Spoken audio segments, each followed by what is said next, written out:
Good morning and welcome to On the Spot News right here on Zimbabwe Daily. My name is Yvonne Chata. Let us take a look at the news making the headlines. ZEC says voters' roll is perfect. Another bread price hike looms. Two try to steal $2,700 from MPOFU. No hurry to relax max mandate, says government. Police sweat over smuggled firearms. Government opens floodgates on bus imports as private operators visit Zupco. Mubaiwa City Council offers domestic debtors 50% discount, and Mubaiwa hits out its state excuses as trial is delayed. And now for the news in detail. The Zimbabwe Electoral Commission yesterday claimed that its voters' roll was very perfect after only 1% of registered voters made corrections to their details. Statistics released by ZEC yesterday show that the turnout for the delimitation voters' roll inspection was 50.03%, with 2.9 million voters out of 5.8 million registered voters confirming their details.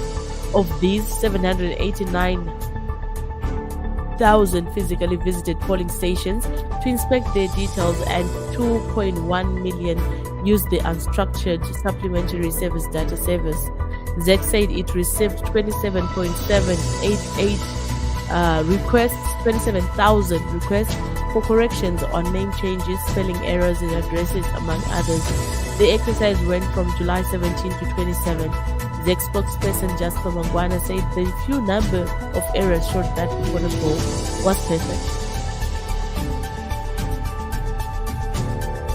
Zimbabweans should brace for another bread price hike after the Grain Marketing Board increased the price of wheat by 30%, industry officials said yesterday. GMB increased wheat prices from $239,000 to $310,000 per ton in local currency, or $680 at the interbank rate.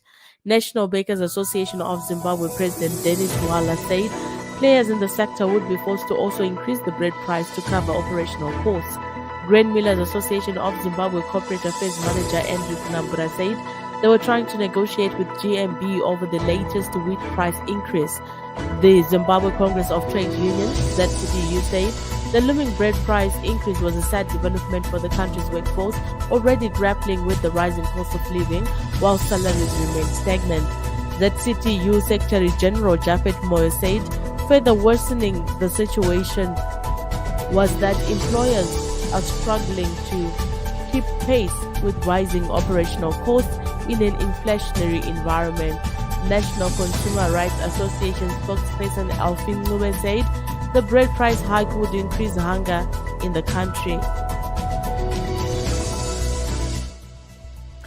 President Emmerson Mnangagwa yesterday said he will win the battle against unnamed economic saboteurs in the face of rising inflation and a free-falling local currency. Mnangagwa made the remarks at the National Heroes Acre during the burial of the late national hero, retired Brigadier General Benjamin Mabenge, who passed away at a local hospital in Harare on Monday. He was 67. Addressing mourners, Mnangagwa said the economy would not collapse under his watch. Mnangagwa was accompanied by his deputy Constantino Chiwenga and Defense Minister Opam Chinguri, among other ministers and ZANU-PF bigwigs. His remarks come after inflation last week climbed to 256.9% from 191.6% in June. Prices of basic goods and services have been skyrocketing against stagnant salaries, unsettling labor in both private and public sectors, where workers are now pushing for United States dollar salaries. Government says it is preparing to support over 3 million command farmers across the country in the 2022-2023 agriculture season to boost food security and counter the effects of the Russia-Ukraine conflict. Zimbabwe is facing food shortages, and the World Food Programme (WFP) has warned of an impending food crisis in the country after global and regional food prices spiked upwards following Russia's invasion of Ukraine. Agriculture Permanent Secretary John Baseda said Government is geared to boost agricultural recovery growth plan this season. Basera said input distribution will take off in earnest from August. Teachers and other civil servants in Buera districts have been ordered to contribute financially to the Heroes' Day celebrations on 11 August. Zimbabwe's civil servants are some of the lowest paid government workers in the SADC region, and the contributions which they have been asked to make without fail will leave them in deeper poverty. The funding follows a resolution made at a heads of government department meeting held on Tuesday last week. The heads of government departments will pay $5.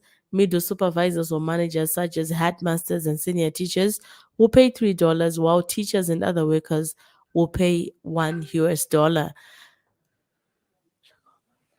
Vice President Constantino Chiwenga's former wife, Mary Mubaiwa, has protested delays in a trial where she faces charges of money laundering.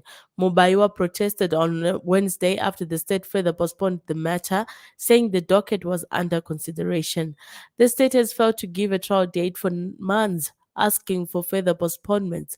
Mubaiwa's lawyer Beatrice Mtetwa accused the state of acting unprofessionally in Mubaiwa's case.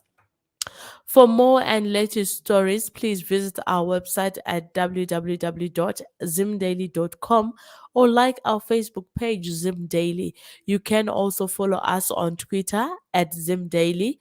Subscribe to our YouTube channel at Zimbabwe Daily for more videos. Join me after this short break.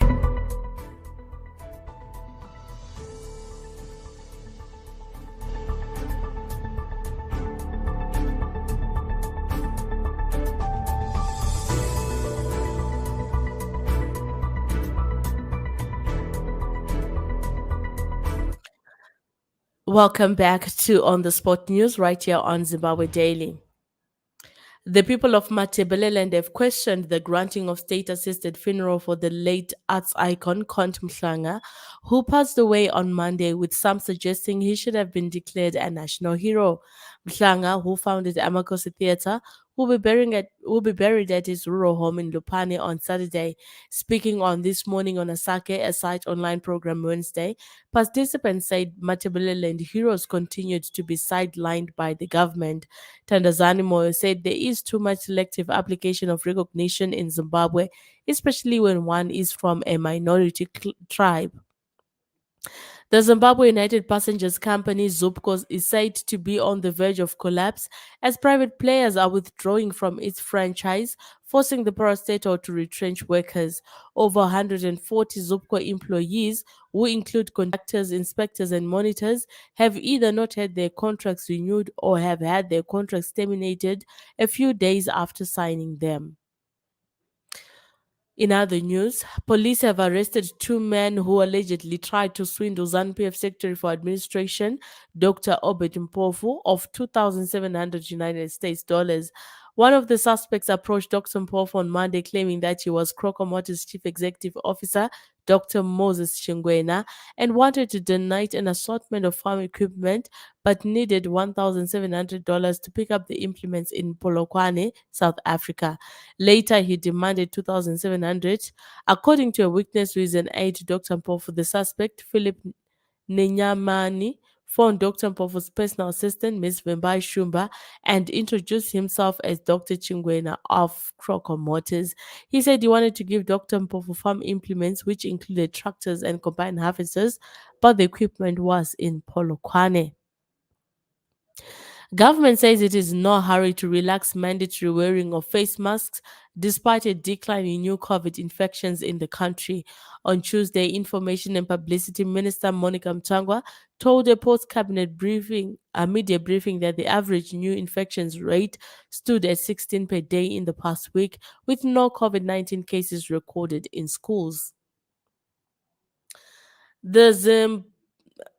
The police in Zimbabwe have expressed concern over the proliferation of illegal firearms, some smuggled into the country, as the law enforcement agency sweats over a spate of armed robberies and violent crimes of passion. Figures released by Zimbabwe National Statistics Agency show that Cases of armed robbery rose from 214 in 2016 to 1,000 last year. No figures are available for the first 6 months of this year. Home Affairs Deputy Minister Ruth Maboi said illegal firearms are finding their way into the country because of porous borders. According to police, UZIS CZ pistols .303 and automatic rifles are the popular guns being used by robbers. AK-47s have also been used by suspected serving or retired soldiers. Bulawayo City Council is now offering a 50% discount to domestic debtors and 30% to industrial debtors paying their bills in foreign currency. Council began indexing rates in foreign currency recently to avert inflationary pressures that have rendered the local currency virtually useless. City fathers have blamed inflation for the crumbling service delivery in the city. Police have expressed concern. Uh, excuse me for that. ZANU-PF has thrown its weight behind the People's Republic of China in the face of provocation by the United States, which has trampled on previous agreements by disregarding the One China principle. Provocative America dispatched its Speaker of the House of Congress, Ms. Pelosi, to Taiwan, which is part of mainland China, yet again bringing the world to the precipice of war with the needless provocation. In a statement yesterday, ZANU-PF Secretary for Information and Publicity, Comrade Christopher Mtongwa, said the visit to Taiwan by Ms. Pelosi was intrusive, provocative, and imprudent. And now we turn to sport news. Chelsea have signed Spain international fullback Marca Querela from Brighton for about £50 million. The defender, who's 24, handed in a transfer request after interest from Manchester City, but they did not pursue a deal and deemed the fee too high. Cacarella was with Brighton for just one season after joining from Getafe, making 35 appearances and scoring once. He becomes Chelsea's third summer signing after forward Raheem Sterling and defender Khalidou Koulibaly. The Blues have also agreed a 20 million fee with Aston Villa for teenage England youth international Kane Chukwuemeka. Leicester City captain Kasper Schmeichel has left the club after 11 years and joined League One side Nice. The goalkeeper, 35, made 479 appearances for the Foxes after signing from Leeds, winning the Premier League, FA Cup, and Community Shield. Shoemaker was also part of the side that won the championship in 2013 to 2014. He follows Aaron Ramsey to Nice after the Welshman, 31, also joined the French club following the termination of his contract at Juventus. Schmeichel, capped 84 times by Denmark, had been given permission to leave Leicester. Striker Dominic Calvert-Lewin will miss Everton's opening Premier League game of the season against Chelsea after suffering a freak injury in training. The England international missed 4 months last season because of a persistent muscle problem. Now he has sustained a fresh blow after suffering a knee injury, which the Toffees are assessing. Manager Frank Lampard said no timeframe has been confirmed for his return and are pretty sure what level, and I'm not pretty sure what level it is. This has been the sport news.